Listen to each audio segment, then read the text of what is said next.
We'll get started. This is the Board of Education meeting for which adequate notice under Open Public Meetings Act was provided by a written notice on January 19th, 2016 to the Courier News, the Echo Sentinel, the Star Ledger, Tappan to Warren, and the clerks of the Borough of Watchung in the townships of Greenbrook, Long Hill, and Warren. Roll call vote, please. Mr. Collins? Here. Mr. Mizia? Here.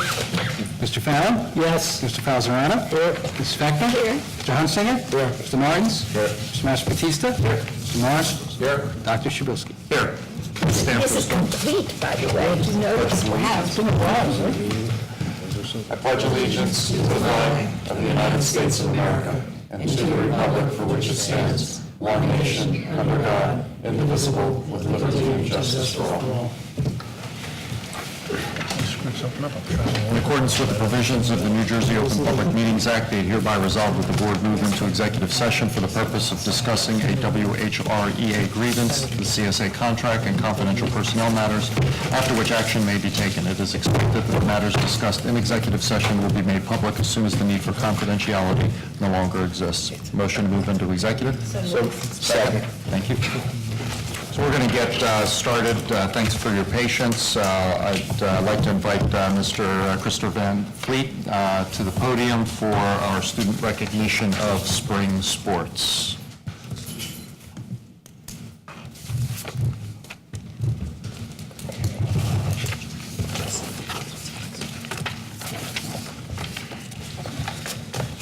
Good evening, everyone. And on behalf of the athletic department, I'm proud to be here tonight to honor our spring season, postseason honorees in athletics.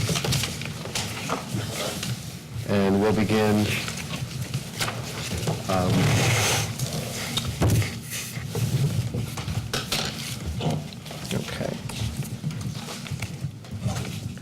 We'll begin with girls lacrosse. All conference honorable mention, Caitlin Carroll.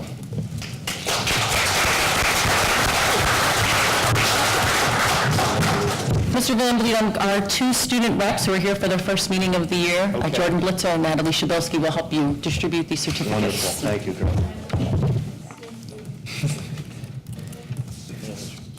Okay. Boys golf. All conference second team, Clement Shao.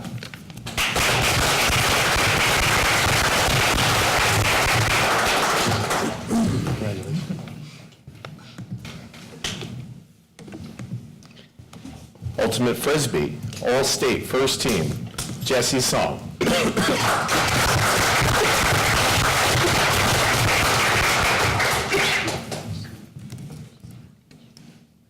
All-State Second Team, Ethan Tu.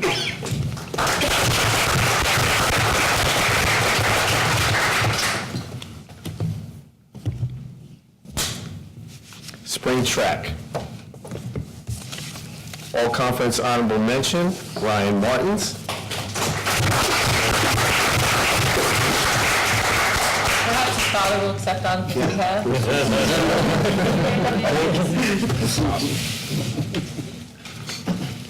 All conference second team, Matthew Rizzi.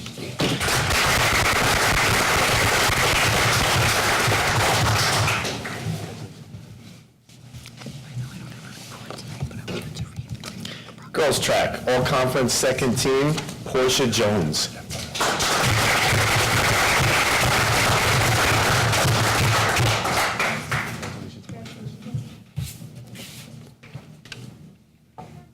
All conference honorable mention, Jessica Carrieri.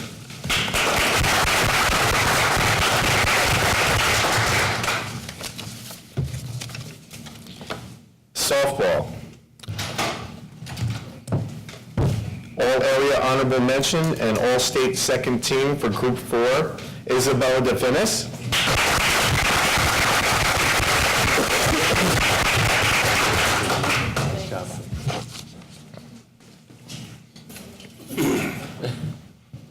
All conference first team, all area first team, all state third team, and all state first team for Group 4, Robin McCabe.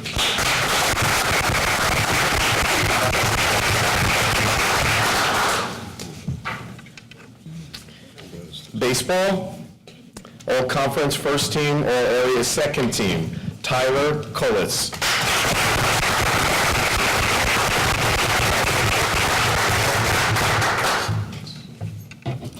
All-Conference First Team, All-Area Third Team, Nicholas Mink.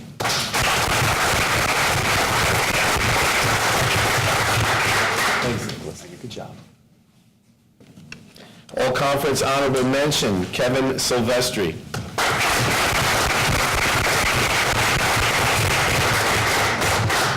Good job. And All-Conference Second Team, All-Area First Team, and All-State Second Team, Group 4, Brandon Hilton.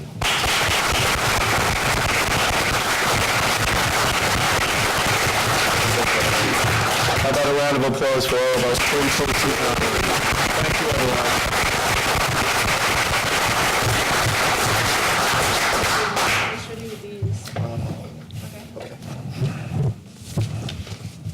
Thank you, Mr. Van Fleet.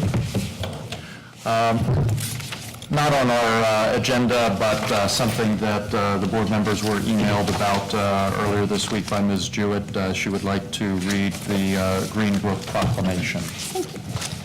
So the Greenbrook Township Committee, at their meeting on Monday night, honored the Watchung Hills Regional High School District for our number 11th placement on the New Jersey monthly list of New Jersey's best high schools. And it was very nice of the committee. Mr. Martins was there as a representative of the board. Ms. Scheiderman attended as well, and I was there. And I just wanted to read the proclamation that they gave us and that they read aloud at the meeting. It's a very, very nice honor for Watchung Hills, and it's always nice to be recognized by one of our local communities. The Township of Greenbrook's proclamation honoring Watchung Hills Regional High School. Whereas Watchung Hills Regional High School is an exceptional school where students from Warren, Watchung, Long Hill, and Greenbrook receive a first-class high school education. And whereas Watchung Hills Regional High School was recently recognized as an exemplary school by New Jersey Monthly Magazine by its 11th place ranking on the magazine's New Jersey's Top Public High Schools list. And whereas rankings are based entirely on data reported by the schools to the state's Department of Education, and whereas out of 337 public high schools, Watchung Hills Regional High School rose 39 spots to claim the 11th place ranking in 2016, and whereas Watchung Hills Regional High School is the highest ranked high school on this list in all of Somerset County. Now therefore be it proclaimed by the Township Committee of the Township of Greenbrook, County of Somerset, State of New Jersey, that we honor Watchung Hills Regional High School, its students, staff, and administration for this achievement and express our sincere gratitude for being part of the Watchung Hills family. So I just wanted to share that with everyone, and what I expressed at the meeting on Monday night is that it certainly takes a village, and I'm very privileged to be a part of this community. All four communities are extremely supportive, and the increase in the rankings is a direct result of our supportive communities, of our amazing students, and our outstanding staff, and our very supportive board. So I thank you all for that. Thank you. And on behalf of the board, we'd like to thank the Greenbrook Township Committee for recognizing the hard work that all of us collectively do to achieve that accomplishment. Also, on behalf of the board, I want to recognize our two new student representatives, Jordan Blitzer and Natalie Pshibilski, who will be joining us for this school year. We're now at opportunity for first public commentary. This is limited to agenda items for this meeting. There will be a second opportunity for public commentary open to any topic. And after this, if there are those of you who have other things you'd like to do today, you're certainly more than welcome to leave. We will follow our agenda with committee reports and then discussion of some of the future agenda items and voting on the agenda items that are to be voted on. So if you're going to make any comments, if you would just please state your name and your town.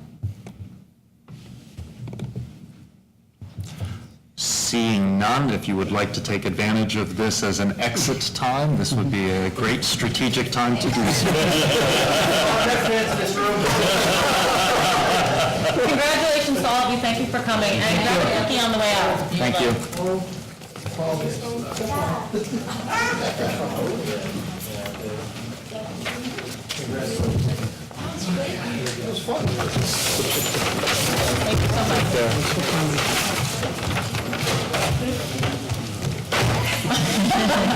much. get to leave. Thanks for coming. Thanks for coming.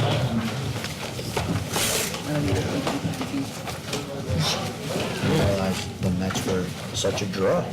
You know, to have everybody root. So I guess the agenda items are not as exciting as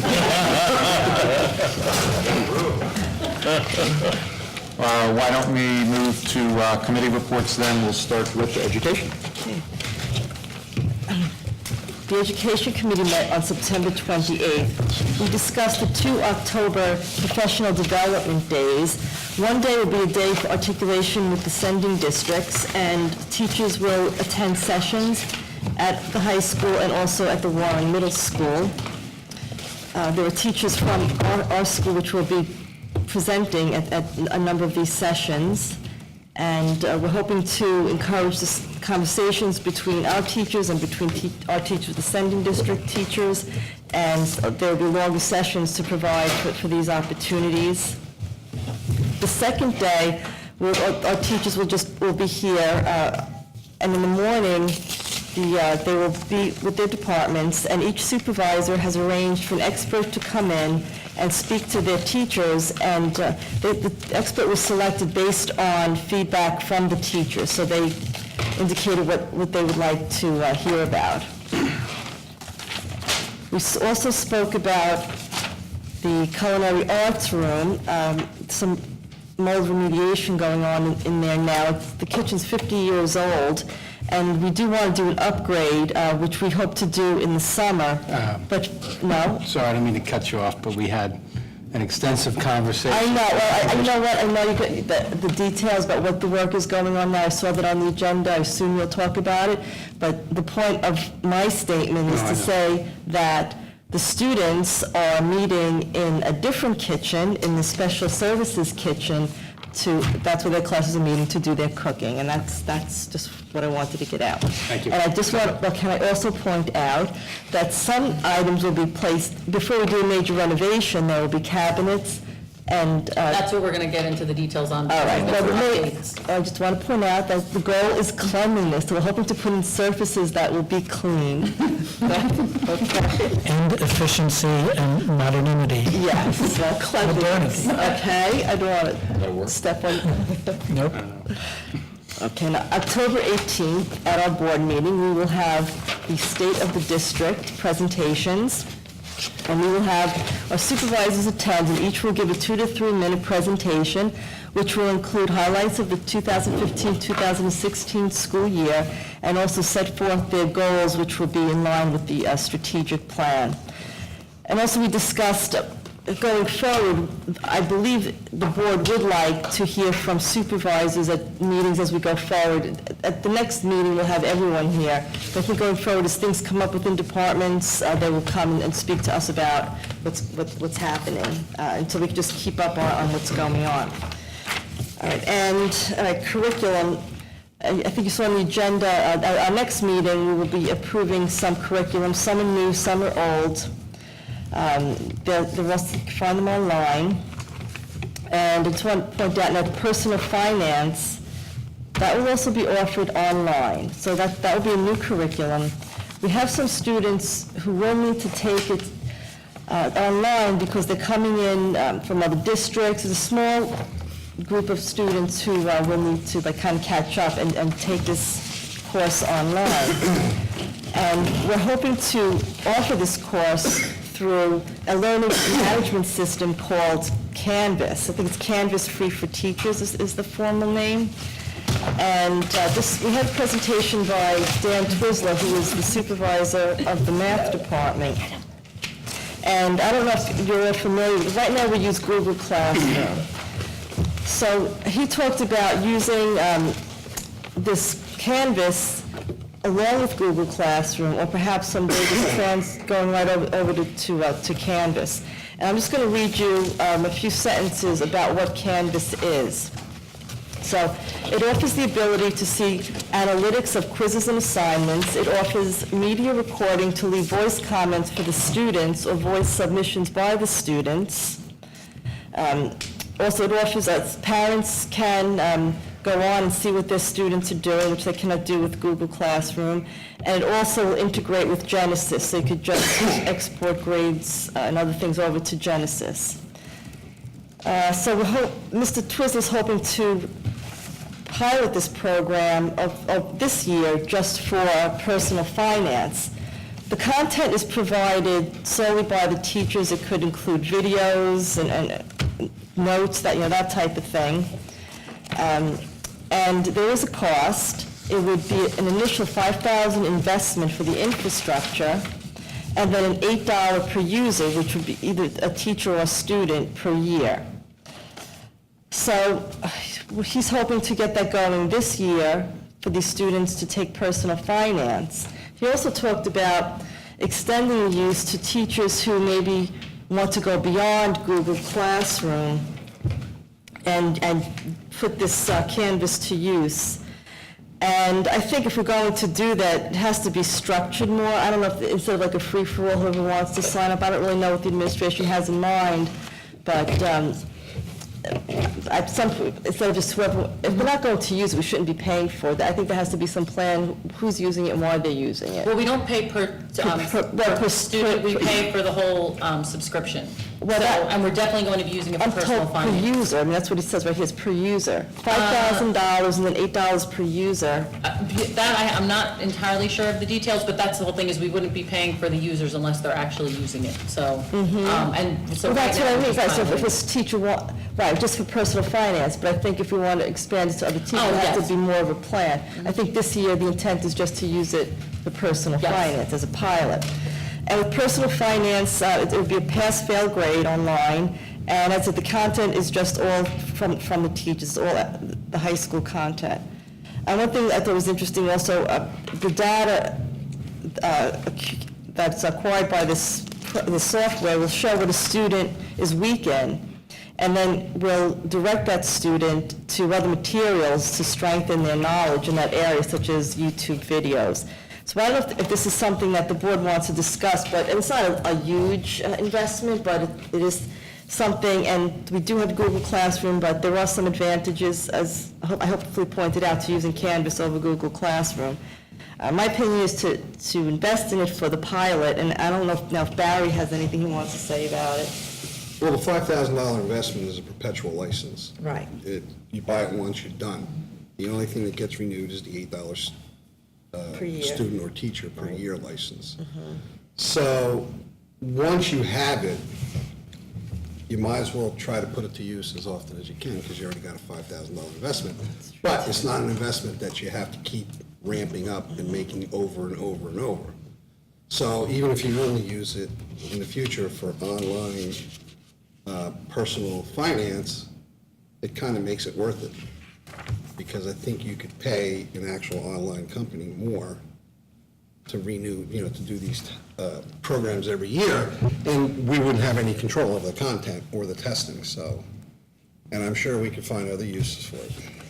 So you would use this Canvas as a online tool for providing classroom assignments? or- Yes, for right now, the plan is to use it for personal finance. We've been paying for students who come in, senior year and didn't take it, as a freshman or a sophomore. We've been paying for them to take it through Eduseer, and it's much more expensive per student than this is. I don't know what the exact cost per student is. I know It's $200 to $300. it's $200 to $300 per student, and we've had to do that for a number of students, and the plan is to continue doing it online because it freed up 2 entire business teacher schedules to actually teach other business electives.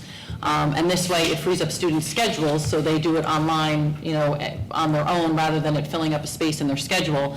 So we are doing it online one way or another. What we had decided to do, which a lot of high schools have gone towards doing, is developing our own course using Canvas rather than using one of the canned courses, one of the canned online courses.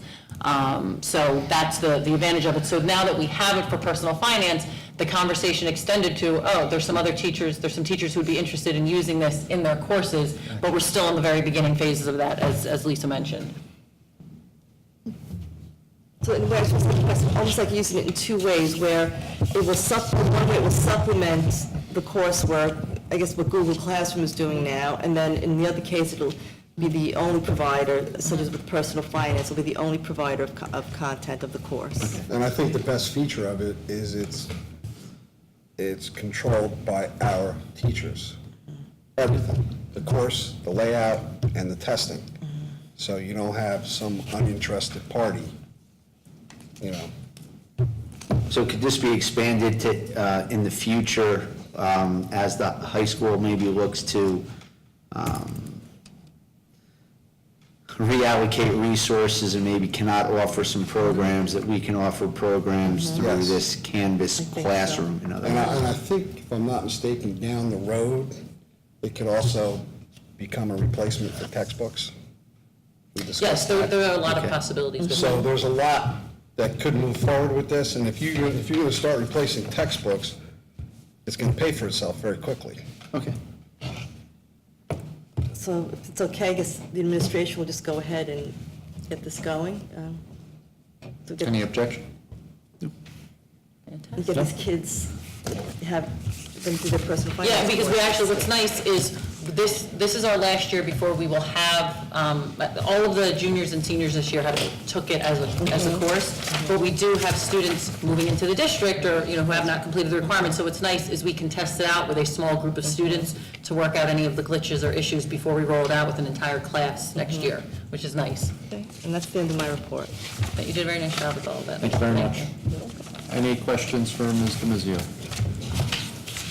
Before we hit operations, I forgot to acknowledge Mr. Stiles, who wanted to give us an update on lead testing. Exciting. Yes, thank you, Mr. President. Last week, Mr. Giuliano and myself went to the lead testing seminar by the DEP in Middlesex County VOTEC for, I don't know, 6 hours, 7 hours. Fantastic. It was beautiful. Feel lead in the afternoon? Are you personally doing the testing? I think it would have been more exciting, but so, bottom line is, it is very involved. Roland has a pretty good beat on it. He's got a lot of the infrastructure and the piping designs already completed. The next step for us is to select a contractor. And in the interim, between the time the state was kind of running back and forth, trying to figure out what to test, how to test, and finally having the seminar, Ed Data, which is a cooperative vendor, put out a bid, and that bid that was lower than the quote that we had originally received, which was pretty good. So we've been talking with colleagues, our colleagues in the sending districts. We have a conference call tomorrow morning, just the BAs, to discuss that piece of it, the Ed Data vendor. It was $82, by the way, soup to nuts for the testing for this QAPP plan, which is kind of an overall plan on how to proceed, and then the sampling. The downside of what I learned and what we saw was that, when they say reimbursement, they say it's $10 million and it's limited. We wouldn't see it till next school year anyway, because it won't be processed till after June of 2017. And if you kind of do the math, I was trying to do the math, I was like, well, I'm thinking 10 million, maybe 8 or 9 schools will get half of that 10, because the size of the buildings, you got to think. So you're going to take $5 million and split it between 500 schools. So I kind of started doing the math. So I wouldn't expect a huge reimbursement. This is more of, we'll get something.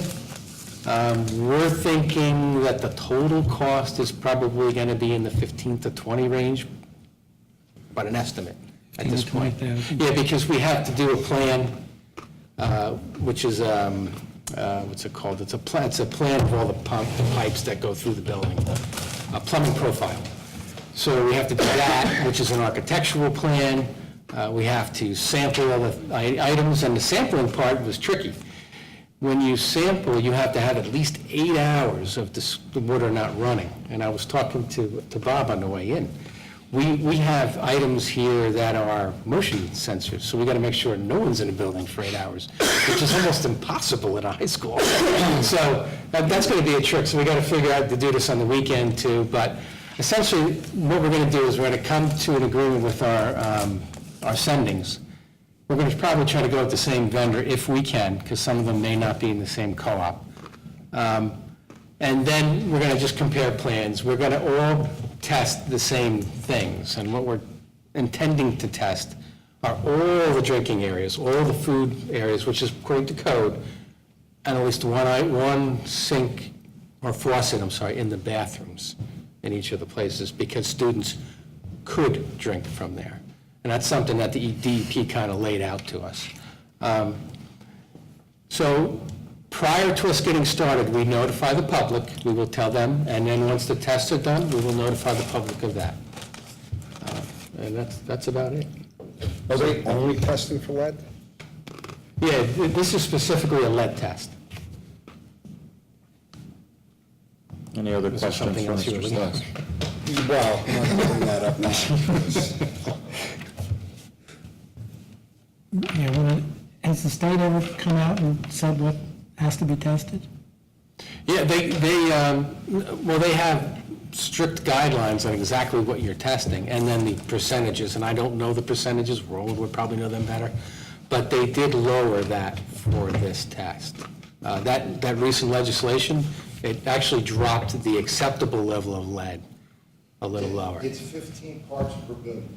Right, which is lower than it was, correct? Yeah. Thank you. Thank you. Any other questions? I do have one. Go ahead. When and how long? Well, tomorrow, we're talking with the schools. Our plan is to move forward as quickly as possible. The scheduling of it's going to be the harder part for us, clearly, because we got to have those windows of time where there's nobody here, which is always tough in the middle of any kind of sports season here. But that's something, the sooner we can get going on it, the better. I know the elementary schools are anxious. I've talked to them, their BAs. I know the BAs are communicating to their boards, and I know there's some anxiety to get moving on it right away. But this quarter? That's our plan. The sooner we can do it, the better. How long does it take for the results to come back? I will defer to our Director of Operations on that. I don't want, yeah. Yeah. Thanks. To Tim's point, you have to do an 8-hour stagnant, so nothing in the building can be running. So your first test, we're going to try to get the lab to take the test immediately to the lab, and we'll have the results in 24 hours. If we have to keep the samples over the weekend, we got to keep them in cold storage and then move on. The key to the time frame, if our first sample failed, then you have to go back and retest and you flush. So this could take a couple of weekends to do all this testing, depending on our first round of test results. Did I answer your question? Yeah. I just didn't want it to be where you test on this weekend and 6 months later you get the results. No, definitely not. Your sample is only good for 2 weeks. So after 2 weeks, that sample's void. No, I mean, if they If they didn't sample but they it, might not generate the report and get it back to you for 6 months, you know, that's all I'm saying. part of what Tim talked about with the Ed Data co-op, the Ed Data vendor, that's part of their piece of the puzzle. They have to give us results within a certain time frame, written documentation. There's a lot that goes with it, a lot of paperwork with each sample. The plumbing profile is what he was talking about for the sites, the piping, and all. Now, how do you determine where, if there, let's say there is lead? How do you determine That's a good question. what's causing it? Well, there's a couple things that we have to go by. We have to go by my plumbing profile. In my plumbing profile, I have to have in there, let's say, the steam piping we did last year, that's not affected because that's not water. But any type of construction that was done over the past 5 years, what you did, what our existing piping is, is it copper, lead solder, what year was it done, because that'll base your year that work was completed, will tell you also if lead was still being used or if it was lead-free. Up to 1986, lead was still being used in solder, in some of your ductile pipe. So anything beyond that point, it was lead-free. So that's all in my plumbing profile. Right, but if you're, so, let's say, you do your test, there's lead in this area. How are we going to determine whether it's coming into the building or whether it's generated by the building? Two ways. I have to have a flow diagram, so for every sample point, I have to have a diagram with water coming in into the building to that point. So let's say point XYZ fails. We have a couple choices. We can shut down that faucet, that water fountain, or we can remediate and put lead filters or change it out. There's numerous things that we can do, but to be cost effective, we'll wait till we get the entire result. Right. To your point, if one branch in the south building, down the hallway, we know there's 3 or 4 bad test results, well, that's a good indication that it's that supply line going down that hallway. Yeah, that's one point I learned in that thing, by the way. The retesting, that's where you're going to figure out Yes. where the specific Yes. lead may be. Yeah. That's why they want you to retest. So if they all fail, it's probably the water supply coming into the building. No, you No, can't say, no. No, it won't be supply. No. Is there any plans to test the water coming into the building? The water companies they're mandated every month to do testing, which I did not know that. We learned that at that seminar. We did learn a lot of lead. They're mandated to do lead testing. I don't think it's every month, once a year, that they have to send, and that report goes directly to the state automatically. So the water we're getting from them, we can call the water company tomorrow and say, show us that report where it's lead-free. Right. And they have to produce that report. Okay. Okay? Any other questions? Mr. Fallon, you're up. The Operations Committee met before tonight's meeting, and as Lisa gave us a preview, we're dealing with the project that started out as a mold remediation project in the food sciences room. Unfortunately, as Lisa also pointed out, it's a 50-year-old room. When we started opening up the cabinets and seeing what we had, we found we had a much bigger problem than we had originally thought we had. As a result, right now the food service classes, food 2 classes, as Lisa pointed out, are being broken up and taught in different rooms, and it's put a severe, it's had a severe impact on what we've been able to do in those food 2 classes in terms of not giving the students as complete an experience as they were able to get last year. Moving forward, it's now clear that because of the amount of remediation, that not just mold remediation, but reconstruction of the kitchen that has to be done, we've had our administrative people meeting with township and other officials regarding it, regarding what approvals are needed. We have got to do, it's being proposed that we do a temporary reconstruction of the food services room. What's driving this is we have 200 students presently signed up to take 8 separate food 2 courses in the spring semester. And there's no way we would be able to accommodate nearly that many kids without getting the food services room back into service. We also, at the same time, have 2 teachers whose only certification is in food services, so that if we couldn't teach that many students, we wouldn't have anything for those teachers to do or we wouldn't be able to fully occupy those teachers, and we'd be paying them anyway. We had, on very short notice, both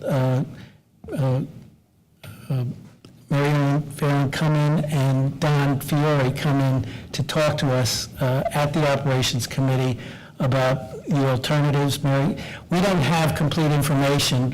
One of the possibilities that was, raised at one point is, well, can we take these 200 students who are presently registered for foods to next semester, and some of them we know will need a practical arts course in that semester to graduate.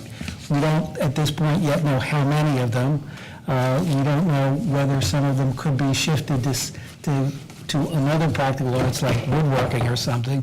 But the prospect of having to tell 200 students that we're not going to be able to teach food to next semester has made us look for other alternatives. Right now, the alternative we're looking at is doing a temporary reconstruction to get the room back in full service by the January semester. There's not sufficient time to do the full reconstruction that is originally on our schedule for this coming summer for a number of reasons. One, the eventual program and exactly what's going to be offered has not yet been fully decided, so that we've been anticipating all along leading up to this problem that there was going to be a redesign of the room to accommodate exactly what the program is going to look like next year. And one of the aspects of that is, are we going to go a residential model or a commercial model, as some schools are doing, like a hospitality model. There are both high schools and colleges doing that. In addition, doing the construction to meet that deadline to fully reconstruct the room, we'd be making too much noise and have too many students around, and we don't think there's any way it could be done in time for January. We'd be well into the spring, even before it really got going. So what's been suggested is that instead we go ahead now and do a temporary reconstruction and put the food services classroom back into a position where we can offer what we were offering basically at the beginning of this year before we learned of the mold problem. We don't have hard and fast numbers yet. The best estimate from Don Fiore is it's going to cost us about $50,000 to do that, with a strong possibility that about $10,000 of that would be spent on things like the temporary construction tables, which we would be able to find a future use for in the ceramic arts and some other arts classes. So that portion of the amount we would be spending would probably be recoverable. Another thing that we would do in this project, get more power to that part of the building. That's going to be needed both for getting this room back into shape, because the issue right now is, because it was not compliant with code, because we had to take so much of it out, we now, in the reconstruction, have to comply with code. And there is a very new and very complicated ventilation construction code that Don Fiore and Roland and Tim are working with both township officials and other officials to try and see how we can comply with it. As with any new code adopted by the state, there are aspects of it that make no sense at all, such as you have to ventilate a dishwashing system to the outside of the building. And other things, it even looks like you would have to ventilate coffee makers to the outside of the building at this point. So the bottom line, though, is because of what are some clear ventilation requirements in this, we have to put in a new ventilation system to do the full reconstruction that we're looking to do. To do the temporary one, there are ways that we expect that we can get approval to put in some charcoal filters so that we don't have to ventilate for this 6-month period out to the full building. That $50,000 cost that I was mentioning before, if you exclude roughly 10,000 of it, of things that we think will be reusable, we're looking at about 40,000. It's being suggested $40,000 that we'll be sinking into this project. And there are two ways to look at this. One way is, well, that's $40,000, so we can limp through for another 6 months and then tear most of it out and redo the project again in the summer and redo it correctly with all the ventilation that's needed. Another way to look at it, frankly, is if we were to rent trailers with these facilities in it, which would have to have foundations built and connections made, we'd be spending a couple times more than the $40,000 just to do that, to keep this course going in the spring. Primarily because of the exigencies of the number of students that are already signed up for this course, and what it would do to disrupting them, as well as leaving us with 1 or 1.5 teachers not being fully utilized. The Operations Committee felt it was best to recommend to the board that we go ahead and authorize the administration to do a request for, an emergency request for proposal, an RFP. If we were to bid this project, we'd never get it done by January. We have a reasonable shot at getting it done for January by going to the county, getting permission to do an emergency RFP, again, primarily because we've got 200 kids already signed up to take the course in the spring, and then go through a process and have like a 10-day RFP response time, get them in, and that gives us a good shot at getting it done for the January semester in Don's estimation. Questions? Barry? Is there any way to design this so that some of the work being done is part of the new project and it doesn't have to be ripped out and redone? Yeah, and we asked Don about that, and the primary part is the electrical supply to the area and the backbone of the thing. You know, one of the things that we're talking about doing in the kitchen going forward is an epoxy floor.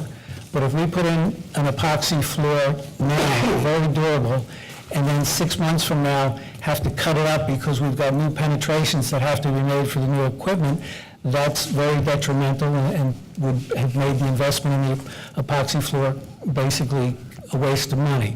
So backbone type things, you know, size and structure of the room, that sort of thing. And going forward through the next few weeks, we talked in the committee meeting about trying to build in more things that could be salvageable and reusable in the permanent project. As I pointed out before, the foods, well, we're redesigning the program. The food services people for years have been asking for new kitchens, and it's always been, wait, we'll get to it someday. This summer was the planned someday, and we still need to go forward with that this summer, because the township officials who are working with us on temporary approvals so that we can do this temporary repair have indicated to us that these would be temporary approvals and still dependent upon us moving forward with the complete renovation with the full ventilation in the summertime. So we'll try. We know that with respect to the power sources into the room, that'll be reusable. Some of the other backbone type things we expect will be, and we'll look for other opportunities. Okay. Any other questions? If you looking for? If you all agree, what I have, Tim and I have written a resolution which we would introduce to ask for approval from the board to the business administrator and the rest of the administration to begin the RFP process, including obtaining necessary approvals for the emergency reconstruction of the food sciences room. Okay. So, Does anybody have an objection to that? How about if we introduce that when we get to the voting? the Ds, yeah. Yep. Okay. Great.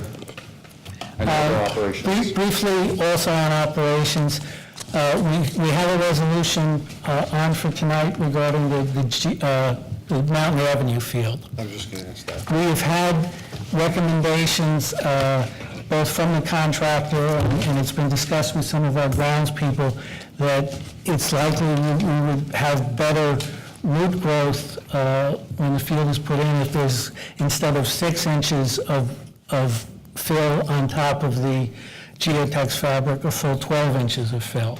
That's the $11,000 change order that we've got in the field.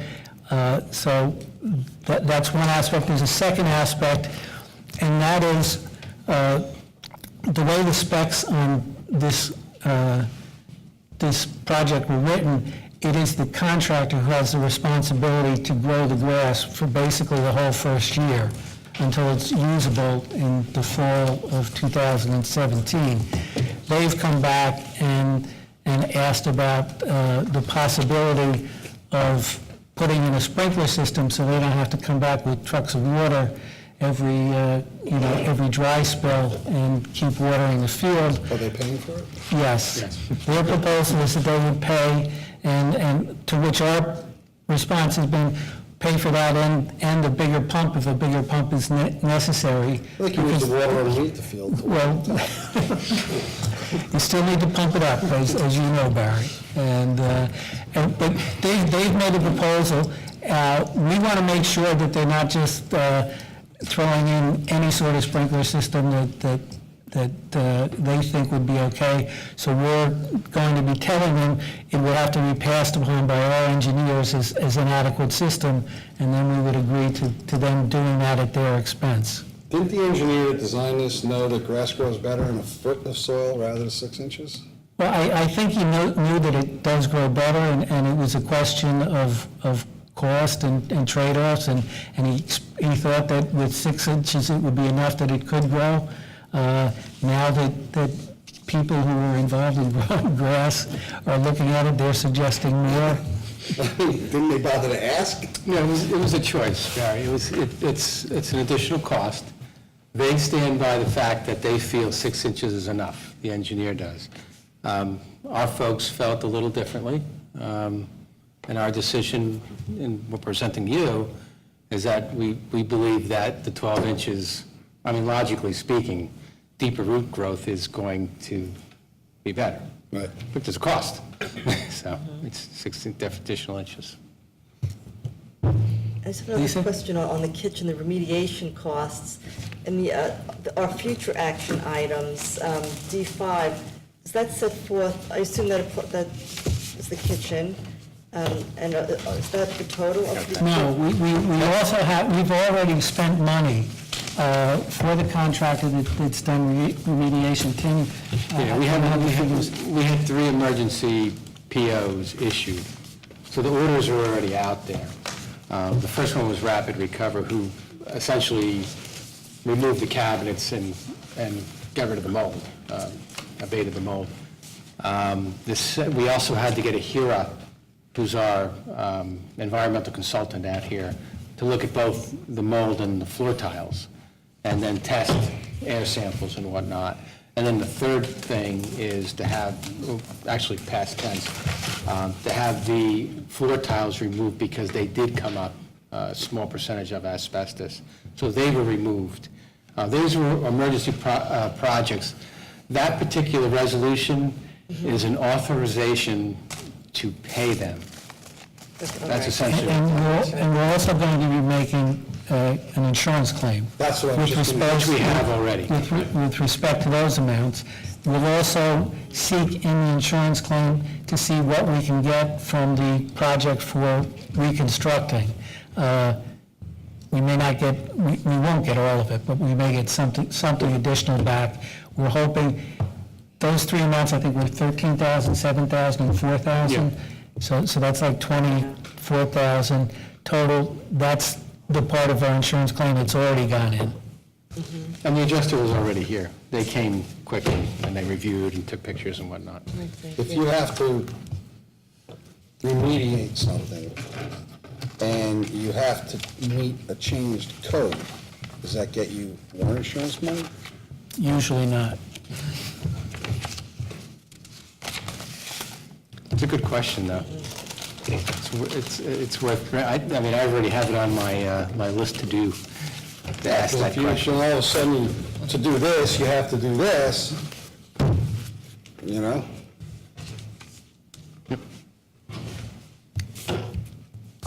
Any other questions for Mr. Bell?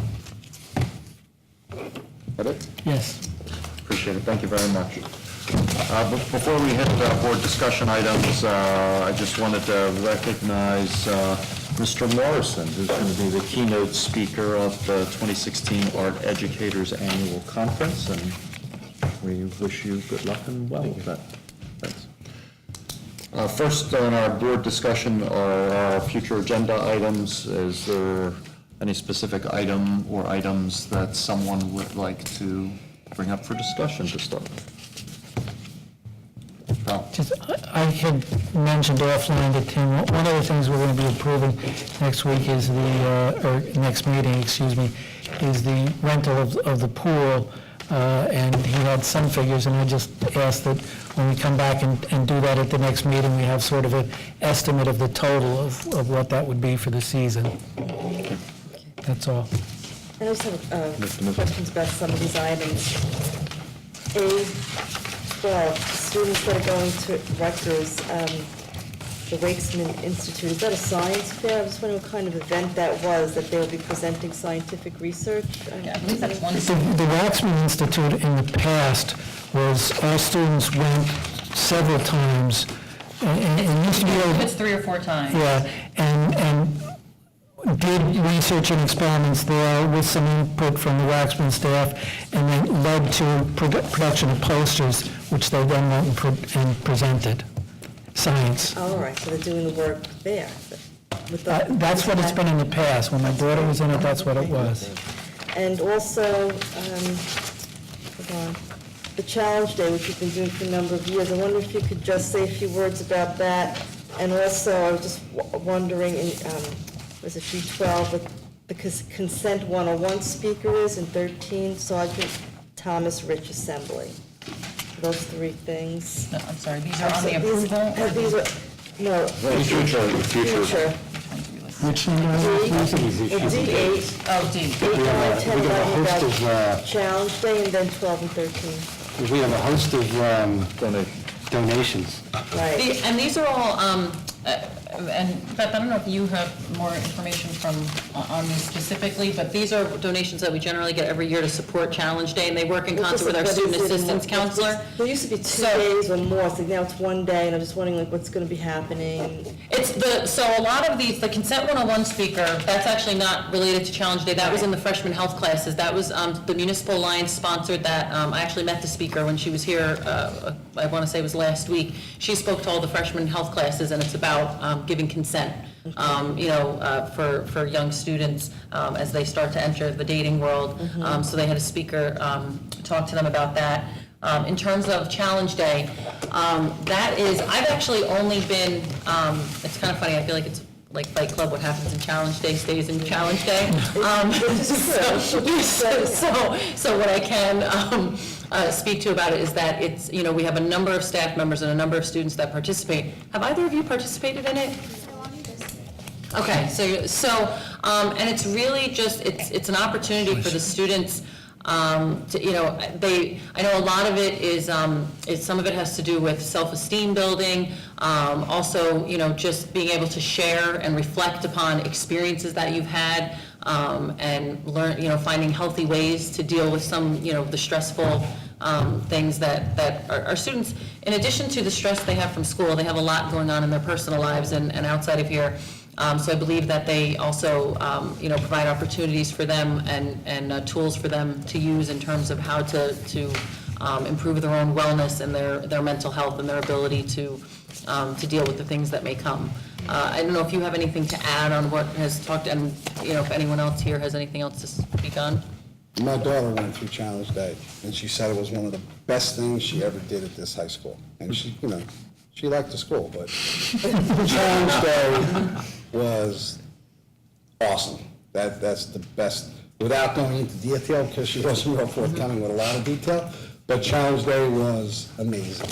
That's what she got out of it, was absolutely amazing. I know what one of the, and it's not necessarily one of the major intents of it, but what comes out of it is that students end up, we're a very large high school. So, when we talk about trying to do things that make the high school seem smaller and so that students feel that they have the support that they need, students end up developing relationships with teachers that they didn't necessarily have for a class, but that they get to know through this day, and with other students, with students in different classes and different grade levels, that they may not have talked to ever before, but, this particular day brings students, from all different groups, whether it be at teams, be it different clubs, so students that they may not normally see on a daily basis because they're not in their class or they don't participate in a club or a sport with them, it brings them together. Is the community still participating? At one point, there were parents out there still? Yes, yep. Ms. Blake and Ms. Kumpf invite parents in to help with it. It really is a nice event. People really open up, and the kids get to know,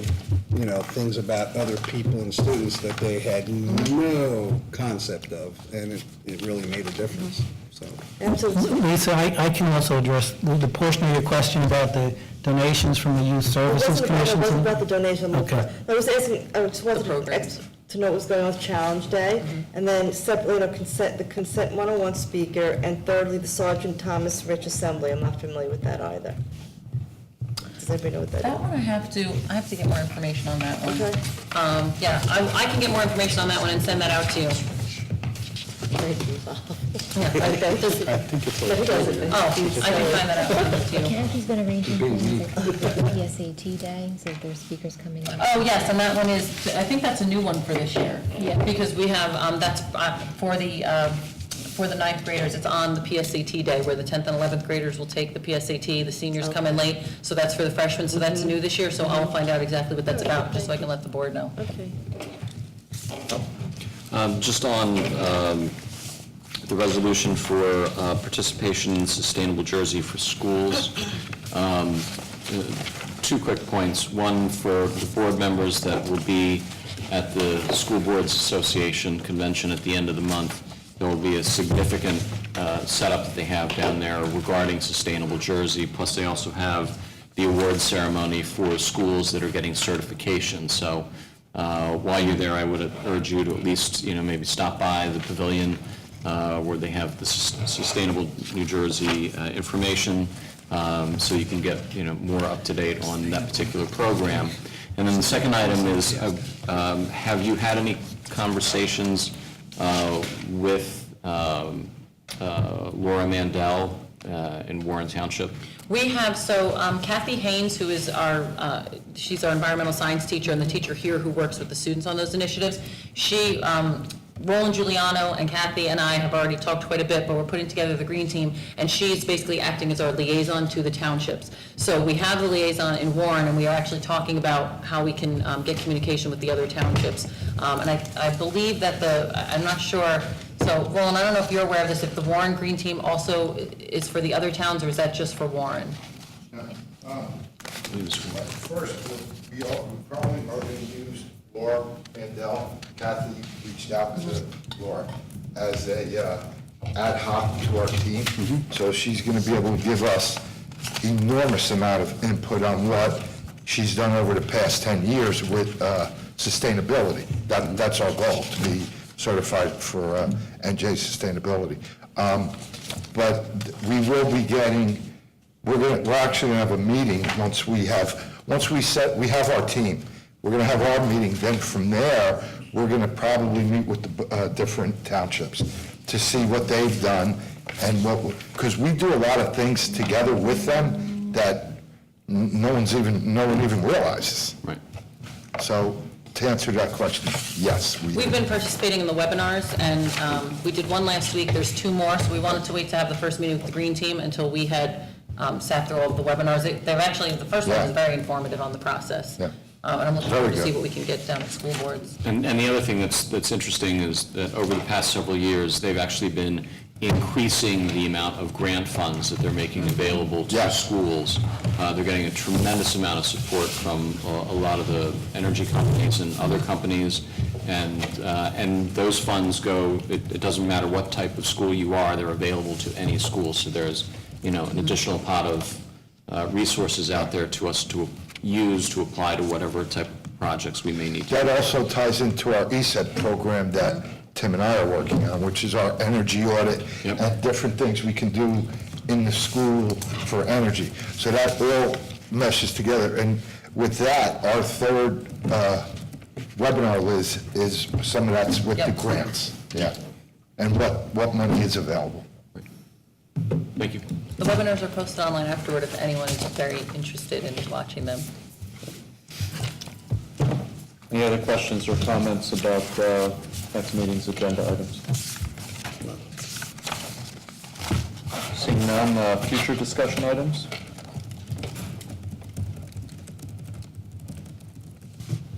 Anyone have anything they want to bring up? Seeing none, we had a discussion previously about broadcasting of board meetings. We had some questions about what the feasibility might be, the cost might be, so rather than have that fall on the wayside, since there was some interest in that, I don't know if Ms. Jewett has some update. Or Mr. Stiles. Yeah, it's complicated. Each of the towns, some of them don't have channels. We do know that Warren does. And that seems to be something that is definitely doable and the easiest one of the group. But it's funny because you got to go through not only the local cable provider, but also the FiOS, probably because you have a split there. It gets trickier outside of Warren. Long Hill is particularly tricky. That's where we were talking to Dennis Sandow. And we got a very lengthy response, which I could share, but it may take a while. But it was complicated. And one of the, I don't know, I didn't want to get into suggestion because I thought it was pretty funny that maybe one of our Long Hill board members could drive over to Dennis's house and the CD, but bottom line, it's a little complicated for Long Hill because of some of their equipment, it seems like. And then Watchung was another problem because they don't have a channel. No, they run a lane website. Yeah. So, and Greenbrook as well. So we... Greenbrook doesn't? They do not. They don't have a local cable channel. So it's tricky with all the towns. I mean, clearly, like I said, one we could do easily, more easily than the others, but then the other three are kind of, that's going to be where the time and effort is going to mount. It's tricky in a regional. I mean, I don't know how else to say it. May not be worth it. Well, I think that, obviously, there's nothing we can do about two towns that don't have public access cable, so I don't think we necessarily, I think we're doing all that we can right now for them by putting the information up on the website, and people can come and stream from there. To the degree that we can make it available to the towns that do have the cable access channels, we should certainly look into, what would, be viable to do that. And if it's easy enough to start with one particular town because they're outfitted with the technology, there's no reason not to at least start with the idea of trying to bring different towns online as facilities or capabilities or technology allows them to. I wouldn't want the fact that because two don't have it denies, one population from the ability to take advantage of it. Fair. There are cameras that will live stream to social media sites like Facebook, right out of the box. You hook them up, turn them on, and it will live stream. So we should maybe look into that, because if they do Facebook, I'm sure they will do others. And then you don't have to worry about public access channels or any of that crap. It goes right onto the web, right into Facebook. And I'm sure there are other social media sites that will be more than happy to let it go in. And they're not that expensive. It's not like you're talking, $10,000, $20,000. You're talking $3 or $4 grand for a camera. And I don't know how old ours is, but maybe it needs to be updated anyway. Barry, is that something that, when you do that, somebody has to watch it at that particular moment, or can they have access to it at another I time? mean, I'm not a Facebook user, but, videos go on to Facebook and they seem to stay there forever. So I don't see why that would be an issue. So we'd have to have a Facebook page as a district, though, which we I don't don't know currently that. have. Well, the other thing that I think to keep in mind is this isn't a zero-sum game. You have different populations that receive information and communication differently, particularly as it relates to Warren Township. A sizable portion of our more mature residents tend to get a lot of their information from that particular channel. So I think that as we talked about last time as a board kind of goal of improving communications, certainly looking for all avenues to get information Well, out. there's is no what we reason should you be looking can't for. do something like this and go to all channels. Yeah, absolutely. I mean, there's no reason you can't do Facebook and local access channels. Absolutely. As well as our website. Yeah. So that gives everybody the opportunity, if they really want to watch us talk, get it in their home. And I think, whatever obviously the board decides, we'll move forward with, but just be aware that that our Director of Technology has already spent a tremendous amount of time researching this, and so whatever we move forward with, it's not a simple solution, so I just want No, it's to make not. sure that it's worth the time that he's putting into it. We are looking at redoing the entire website. We do have every meeting posted on the website that anyone can go on and watch at any time. If it's on TV, they may not know when it's going to play. It may be at 2 o'clock in the morning. So they're going to have to find it when it's on. So just things to think about. I'm just putting that out there. So that if perhaps we first work on getting it more prominent on the website, that might take care of some of this. But that's my only caution, is just that, it does consume the time of our limited technology department. And can I just ask, in that particular regard, in consuming his time, is the situation with the Warren something that's going to involve, numerous more hours of his time to get that up and running, or is that? He said no. For that one, I don't believe so. He said no. For that one, it's just a matter of transferring it to a different, the only thing they have to be aware of is that it's not going to be up there the next day, because it's not even up on our website the next day, because they have to edit it, and so folks would have to understand that it's not going to be playing. Yeah, no, I mean, the reason for asking my question, and I agree with you, I don't think we should be putting a lot of our resources into this, but if there is, and even if it's just one of the towns, in my town, that's ready to get a handoff, that's not going to be an investment of our district resources to get them there, I would be in favor of doing that as well. Okay. We've heard about time resource, how about dollar resource? Expensive, not? No, not at all. I mean, he did not say it was a real issue. I mean, he basically, a little bit of time, maybe burning like a DVD or something real simple, but he said, no, not a problem. I would agree with Pete as far as Warren is concerned. Long Hill does seem too complex. I would agree. Dennis, I love reading his emails. Again, it just seems that it's not practical. That's my opinion. I don't know if you would agree with that. So would you like us to move forward with Warren, if we can, if that seems to be a simple way to go? Yes, I think so. I think you should concentrate on the website update first. That we're doing, Nonetheless. that we're doing in parallel with this, so that's a completely separate thing, but with this, if it's something with Warren that's gonna be, a simple avenue to go down, we can move forward with that. Is the website update underway? What we are doing with that is, Brian and actually Nick Denizio are working right now on, we've just started talking about looking at what we have now and starting to evaluate how it's organized on there, and talking to different providers so that we can get the information we need when we're ready to do a redesign. And that's what we're starting to do in terms of looking at, everything from actually looking at what they've spent so far a lot of time doing is looking at other websites, everything from colleges to other school districts to non-school district websites to see how they're set up. And so we can get some ideas, so we can start talking with our current provider as well as other providers to see what we want to start entertaining. So I asked them to start looking into that, so that's what they're doing. And my hope is that when we get the communications committee of the board up and running, which I still need volunteers for, that we can get more input to provide to them as they're looking into this. So you don't have the committee. My impression is you're not getting the volunteers, and how often will they meet? So are you going to hold it up based on when an ad hoc committee is going to get together and make decisions? The purpose of, we've been talking about the website redesign for a while, and I've been actually having a lot of individual conversations with different board members and getting input on that, but we are starting, we can't just sit in a room and say, okay, guys, what should the website look like? Which is why I have Brian and Nick starting to look into it and pull materials together, come up with a proposal. And I've been taking notes on all of the comments, be it from parents, from students. I mean, I have a whole list of all of the things that folks say they have issues with on the website.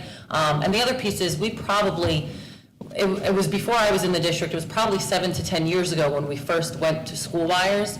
And when you think about how much technology has changed in 10 years, and we still have our original layout from School Wires of the website with minimal upgrades. So what they're able to do, what all of the different providers are able to do is so different now. Everything from just the design of the website, in terms of it being more pleasing to the eye and easier to find things with the organization of it. That's what they're starting to look at, and that's what they've been doing a lot of research on. So, we're working on that, but we're going to get input from different avenues. They're going to be talking to the tech committee, which is comprised of teachers, regarding the teacher portion of the district website and the teacher websites, because we have a lot of teachers using Google Classroom. We have a lot of teachers, obviously all of our teachers use Genesis, so we've been having the discussion, and what they're going to bring to the teachers is, okay, and ask the teachers, the students, and the parents, what information is it that you want to be able to get from the teacher websites? Years ago, when I first started teaching and district school web pages were just coming out, I remember sitting down in a professional development session, on the first day of school, so we could all do our teacher web pages, which basically had our picture, had a little bio of us, and our schedule. That's not the information people are looking for anymore. They're looking for assignments, they're looking for grades. That's what parents log on to they log into a parent portal, not the teacher web page.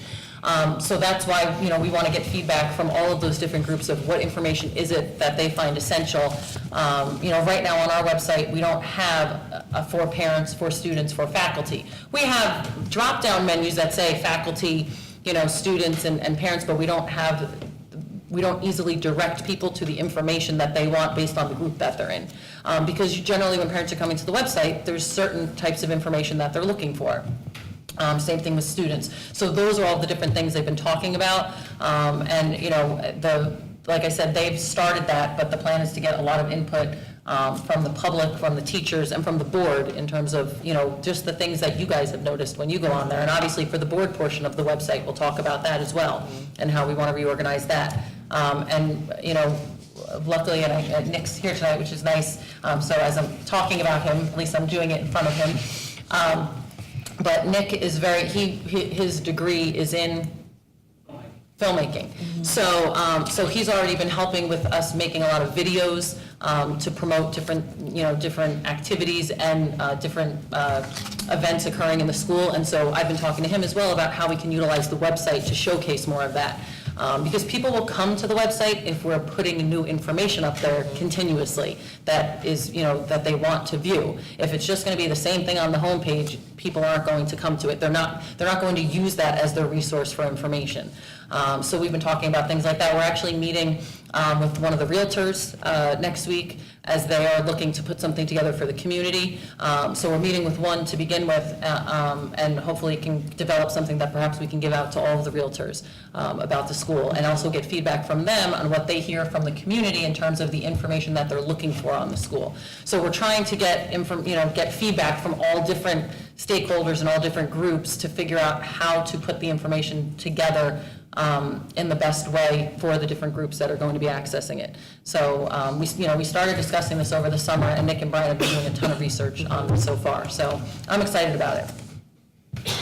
And to your earlier point about future agenda items, I think given the fact that we set our board goals at the last meeting, I think on our future agenda items should be, to check in on those goals regarding the strategic plan, the expected school-wide learning results, and the communications.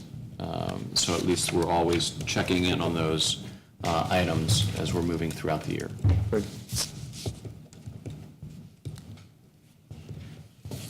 Any other comments? Then let's move on to our agenda items, which starts on... Oh, I'm sorry. One more comment. Yes, I did get the answer to your question. I apologize, I got off track talking about technology. The Sergeant Rich Assembly, this is why technology is great. Sergeant Rich, he will be speaking to our students on HIB and cyberbullying and staying safe.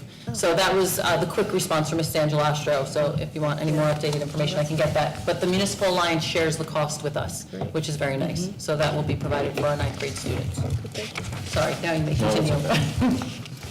So page 9 of the agenda starts our A list of items. Mr. President, I'd like to move resolutions A1 through A5. Second.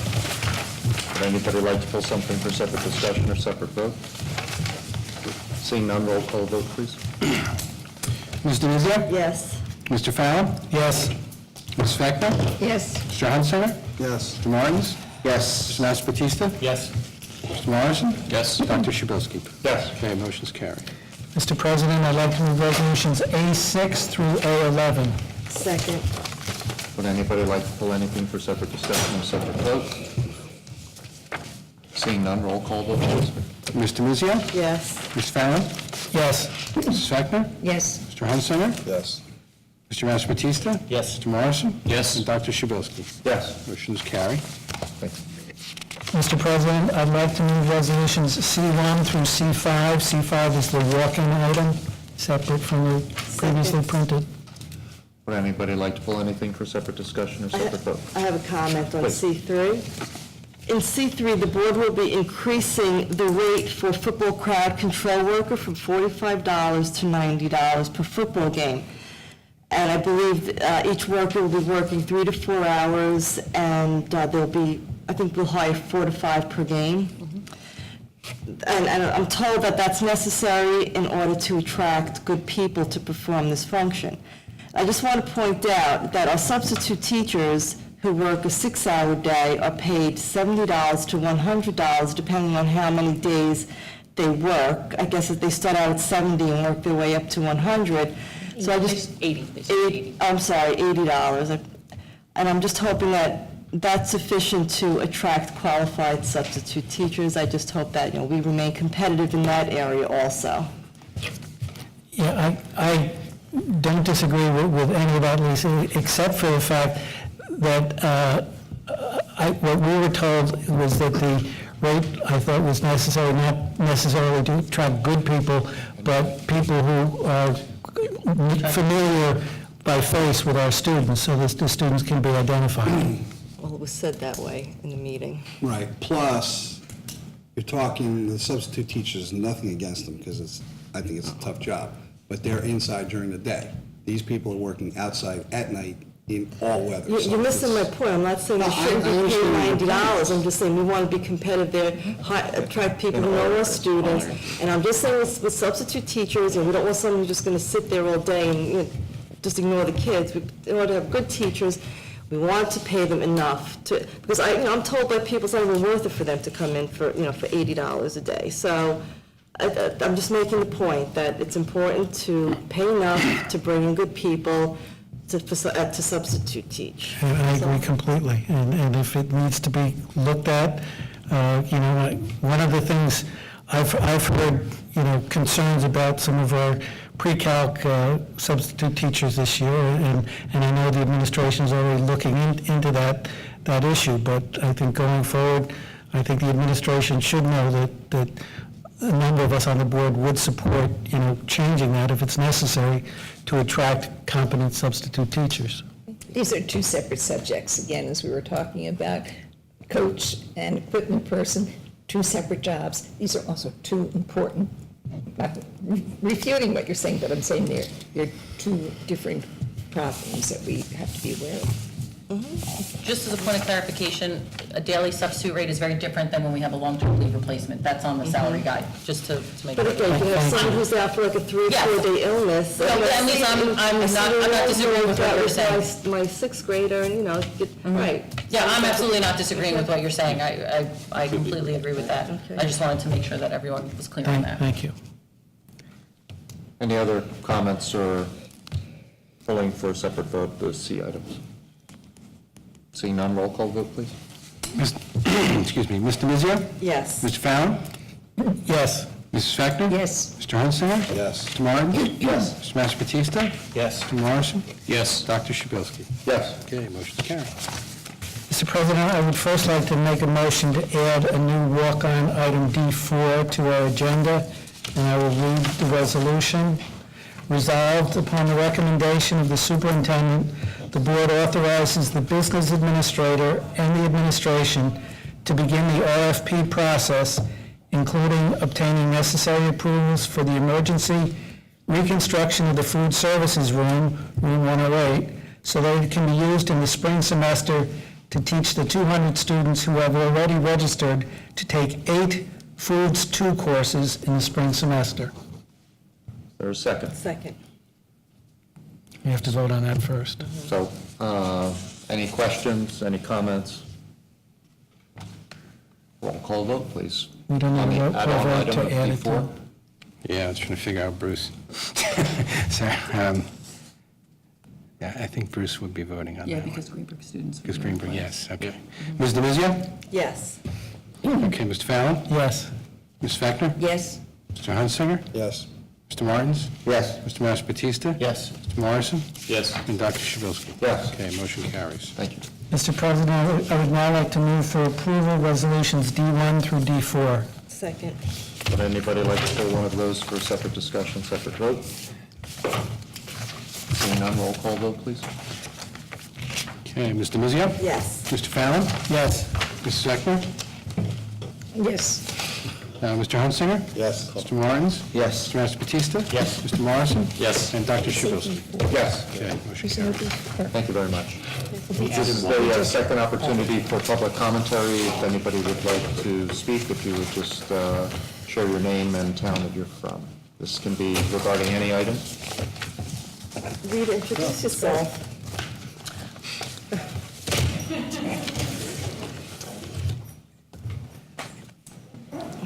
Hi, I'm Rita Barone. I'm from Sterling. I should be joining you in January for Mr. Falzarano's seat. So I've come to meetings over the years, and I'm excited to join the board. And you're currently on the Long Hill Board? And I'm currently you on the served Long Hill for Board. many I've years. been You served as there. president. Yes, okay. Would you like to go up? I need my cheerleader. I've been on the Long Hill Board for about 7 years. I think I'm going into, like, January, if I started January, we've been into my 8th year. I'm an attorney. I work in Bedminster. I do school law, so I have that. And Rita is a very well-known and very well-respected school lawyer. Oh, thank you. And I was president for a couple years, and I had been vice president before that for like 3 or 4 years. Well, welcome. Thank you. Thank you. Opportunity for other business. Seeing none, I'll entertain a motion to adjourn. So moved. Second. Third, fourth. Everyone enjoy a long break, for those of you who have one. Long break.